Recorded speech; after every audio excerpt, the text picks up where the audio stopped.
என் சொல் கேளீர் நேயர்களுக்கு வணக்கம். கண்களை நம்ம எப்படி பராமரிக்கணும், கண்களில் வரக்கூடிய நோய்கள் என்ன, இதை எப்படி நம்ம பாதுகாத்துக்கிறணும் அப்படிங்கிறத பற்றி நமக்கு ஆலோசனை வழங்க வருகிறார் ஸ்ரீ ராமச்சந்திரா மருத்துவமனையினுடைய முதன்மை டாக்டர், மக்களின் மருத்துவர் டாக்டர் சீனிவாசன் அவர்கள்.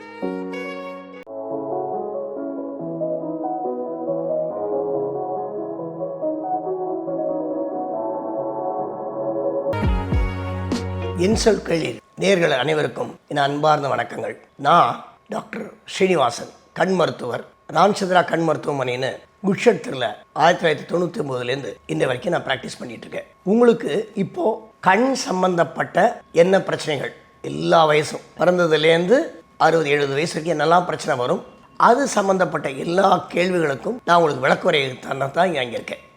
சமருக்கான விஷயங்கள் 2-3 விஷயங்கள் சொல்கிறேங்க. ஒன்று, ஹீட், அதனால் கண் ட்ரை ஆகும், கண் உறுத்தல் இருக்கும், எரிச்சல் இருக்கும். ஸோ இந்த மாதிரி பிரச்சனை இருக்கும்.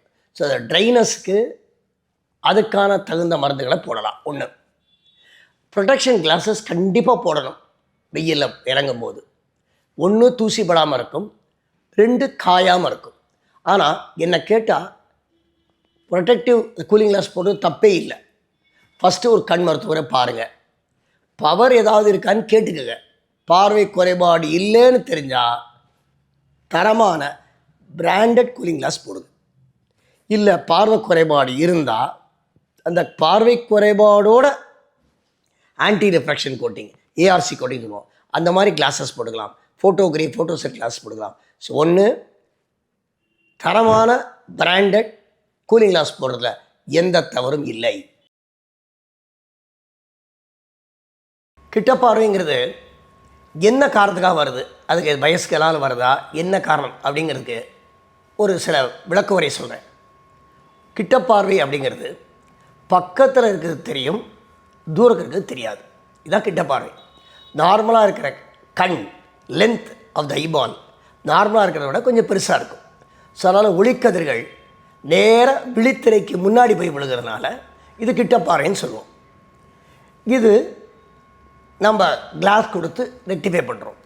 என்னெல்லாம் காரணங்கள்? ஒன்று, தாய் தந்தை 2 பேரும் கண்ணாடி போட்டிருந்தா, கிட்ட பார்வை கண்ணாடி, மயோபிக் கிளாஸ் போட்டிருந்தா அந்த குழந்தைகளுக்கு வருவதற்கு வாய்ப்பு இருக்குது. ஒன்று, சில சமயம் தாய் தந்தை கண்ணாடி போடாமலே சில நேரம் வரும்.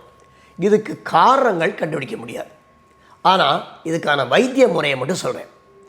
ஒன்று, கண்ணாடி ரெகுலராக போடணும். 2, படுக்கும்போது மட்டும் கண்ணாடி கட்டணும்.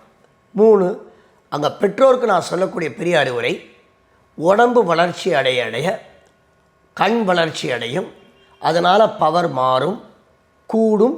18-20 வயசு வரைக்கும் பவர் கூடும். 4வது முக்கியமான விஷயம், வெயில் பட வெளியில் விளையாடணும். அரை மணி நேரம் 1 மணி நேரம் வெயில் பட்டுச்சுன்னா தோலில் என்ன ஆகும், நம்மளோட வைட்டமின் டி சத்து கூடும்.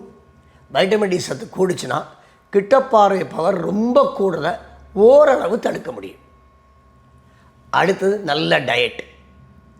படுத்துக்கிட்டு படிக்கிறது, செல்ஃபோன் பார்க்குறது. நான் எங்கள் பேஷண்ட்ஸை சொல்லக்கூடிய முக்கியமான விஷயம், பேஷண்ட் இல்லை, அவங்களோட தாய் தந்தைக்கு சொல்லக்கூடிய விஷயம், செல்ஃபோனை அவாய்ட் பண்ணுங்கள்.